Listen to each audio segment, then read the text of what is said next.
बिस्मिल्लाहिर्रहमानिर्रहीम। लाखों करोड़ों दुरूदो सलाम मोहम्मद मुस्तफ़ा सल्लल्लाहु अलैहि वसल्लम और आले मोहम्मद पर। मैं हूँ उमर दराज गोंदल। ईरान को मौका मिला और ईरान ने मौका मिलते ही चीन का अपना कार्ड शो किया है। आपको याद होगा पाकिस्तान और इंडिया की जब जंग हुई तो जंग खत्म होने के बाद पाकिस्तान ने 4 मुल्कों का खुसूसी तौर पे शुक्रिया अदा किया, जहां पे पाकिस्तान के डेलीगेशंस गए, उसमें ईरान भी शामिल था, उसमें टर्की भी शामिल था, अजरबैजान तो जाहिर है वहां पे हमारी जीत का जश्न मनाया गया। लेकिन उसके साथ जो हमारे फॉरेन मिनिस्टर थे वो सबसे ज्यादा अगर गए तो वो चीन गए, और उसके अलावा जो चीन की कमिटमेंट पाकिस्तान को लेके है उसके ऊपर किसी को शक नहीं है।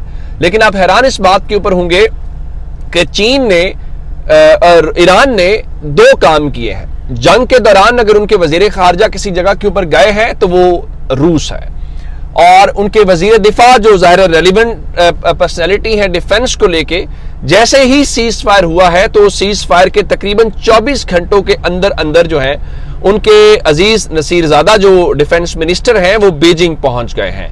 और इस सिलसिले में जो खबर है वो वहां से ही आई, चीन से आई, जिसके बाद जो ईरान का मीडिया है वो इस बात की तस्दीक कर रहा है। अब ये इटसेल्फ सिग्निफिकेंस है उनका चीन जाना।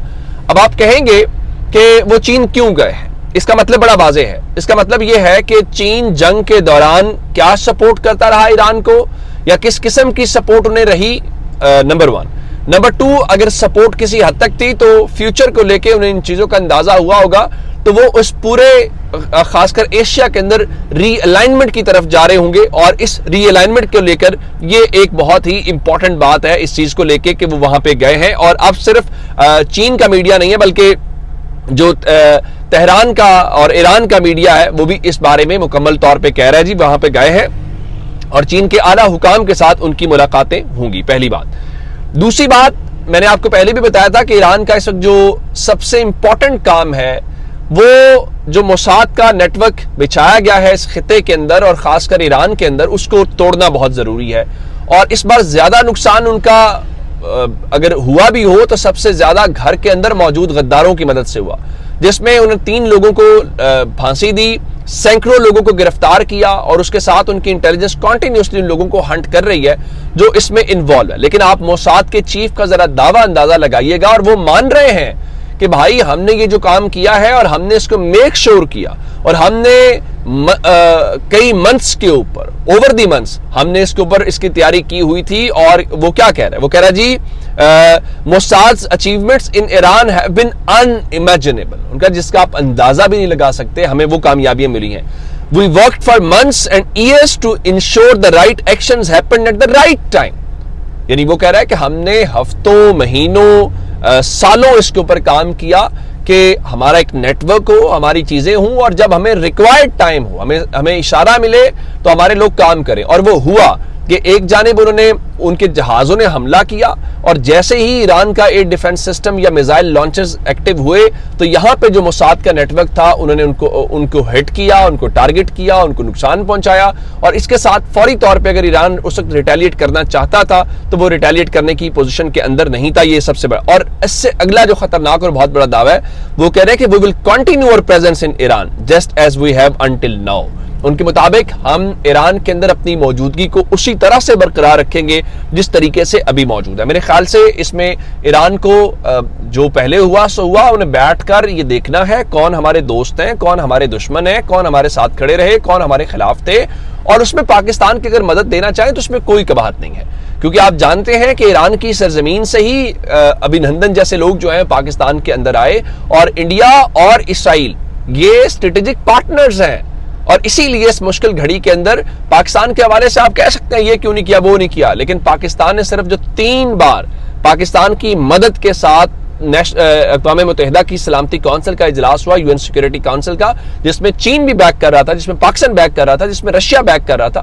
तो ये एक ऐसा काम था जो उनको अंदाजा है कि हर चीज जंग से नहीं होती, बहुत सारे डिप्लोमेटिक एफर्ट्स भी होती हैं जो पाकिस्तान ने की हैं। और इसीलिए तैयब उर्दगान भी कह रहे थे कि देखें इन चीजों को लेके वो ईरान और इसराइल के पर्सपेक्टिव को लेके यूक्रेन के हवाले से भी बात कर रहे थे। तो ये सारे मुल्क है, लेकिन इस दौरान एक जो नुकसान हुआ इसराइल चूंकि कॉन्टिन्यूसली उनके जो जनरल्स हैं बाकी चीजों के ऊपर हिट कर रहा था, और इसके बीच में ईरान का जो मीडिया है उन्होंने अपने एक और जो कमांडर हैं جو ختم الانبیاء سینٹرل ان کا ہیڈ کوارٹر ہے ان کے حوالے سے بتا رہے تھے کہ اس کے کمانڈر میجر جنرل علی شادمانی جو ہیں وہ شہید ہو گئے ہیں. ان کے متعلق بتایا گیا ہے کہ ان کو دشمن نے نشانہ بنایا تھا اور اس دوران وہ سیریسلی انجرڈ تھے اور جو وہ زخموں کی تاب نہ لاتے ہوئے اپنے رب کے حضور پیش ہو گئے ہیں. اور آپ جانتے ہیں کہ آلریڈی جتنے ان کے شہداء ہیں ان کو وہ کہہ رہے ہیں کہ ہم ریاست کی سطح کے اوپر پروٹوکول دے کے, یا ریاست کی سطح کے پروٹوکول کہنا تو ذرا غیر مناسب لفظ ہے, ریاست کی سطح کے اوپر جو ان کی عزت و تکریم بنتی ہے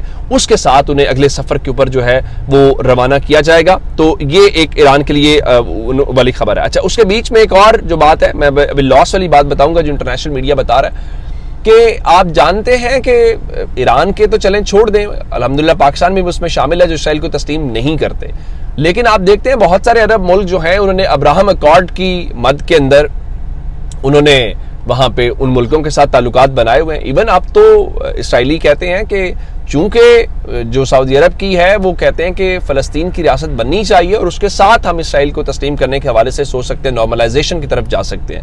وہ کہہ رہے ہیں کہ اسرائیل کہہ رہا ہے کہ ہم سعودی عرب کے ساتھ نارملائزیشن بھی کریں گے اور فلسطین کی ریاست والا معاملہ بھی نہیں ہوگا, یہ ان کا کانفیڈنس ہے. لیکن اب ذرا دیکھیے گا کہ اسرائیل کا میڈیا ٹائمز آف اسرائیل کیا بتا رہا ہے. وہ یہ بتا رہے ہیں کہ بھائی یہ جیسے ہی ساری صورتحال ڈیولپ ہوئی ہے تو اگر کوئی ملک یا عربوں میں سے سب سے پہلے کون پہنچا ہے, تو آپ کو پتا ہے کہ جو ٹائمز آف اسرائیل نے کیا لکھا ہے, انہوں نے کہا جی fly Dubai to become first foreign airline to resume flights to Israel Wednesday night. یعنی ان کے مطابق جو امارات کی اماراتی کریئر ہے فلائی دبئی, وہ پہلی ایئر لائن ہے جس نے اسرائیل کے لیے اپنی پروازوں کا آغاز کیا ہے. اب یہ آپ سمجھیں گے کہ نہیں یہ بزنس ہے, تو بزنس کوئی بھی اور بھی ہو سکتی ہے اور ایئر لائن بھی ہو سکتی ہے, لیکن اس کو خبر کے طور پہ کیوں بنایا گیا؟ یہ خبر کے طور کے اوپر اس لیے بنایا گیا کہ وہ یہ تاثر دے رہے ہیں. جس طرح سے امریکہ کے secretary of state Marco Rubio اس دن بیٹھے ہوئے تھے میڈیا کے اوپر, امریکی میڈیا کے اوپر, تو انہوں نے ایک جملہ کہا تھا. انہوں نے کہا تھا کہ یہ بہت سارے ممالک جو مذمت کر رہے ہیں یہ پرائیویٹلی ہمارے ساتھ ہیں, یہ ہمیں کہتے ہیں کہ ایران کے ساتھ آپ کو یہی کرنا چاہیے تھا, تو وہ اسی لیے وہ بتا رہے ہیں. اچھا جی, اب اس حوالے سے ایک چیز جو آپ کی معلومات کے لیے ضروری ہے کہ اس پوری جنگ کے دوران نقصان کیا ہوا. انٹرنیشنل میڈیا بتا رہا ہے جی کم از کم کوئی 9 ارب ڈالر کا یا پونے 9 ارب کا 8.7 بلین ڈالرز کی ٹوٹل کاسٹ ہوئی ہے, اور اسرائیل کو ملینز آف ڈالرز جو ہیں وہ انٹرسپٹرز کو بھی لگانے پڑے ہیں, اور 1.5 ارب روپیہ نہیں کہہ رہا, 1.47 بلین ڈالرز کا اسٹیمیٹ ہے کہ پراپرٹی ڈیمیج ہوا ہے. تو ذرا اندازہ یہ لگائیے گا کہ اب وہ اپنی پراپرٹی کا اگر ڈیمیج ہوا ہے تو ایران نے کتنا ہٹ کیا. اس کے لیے آپ کو جو سمٹ ہو رہی تھی نیٹو کی, اس کے اوپر ٹرمپ کے کامنٹس کافی تھے, اور انہوں نے کہا کہ اسرائیل کی آخری جو انہوں نے ان کو مارا پیٹا ہے یا جس طرح سے انہوں نے میزائل ہٹ کیے, بہت زیادہ تباہی ہوئی ہے. اب آپ چھپا بھی نہیں پا رہے تھے اور چھپا بھی رہے تھے, لیکن وہ بات تو پھر باہر آ جائے گی. اپنا بہت سارا خیال رکھیے گا. خدا حافظ.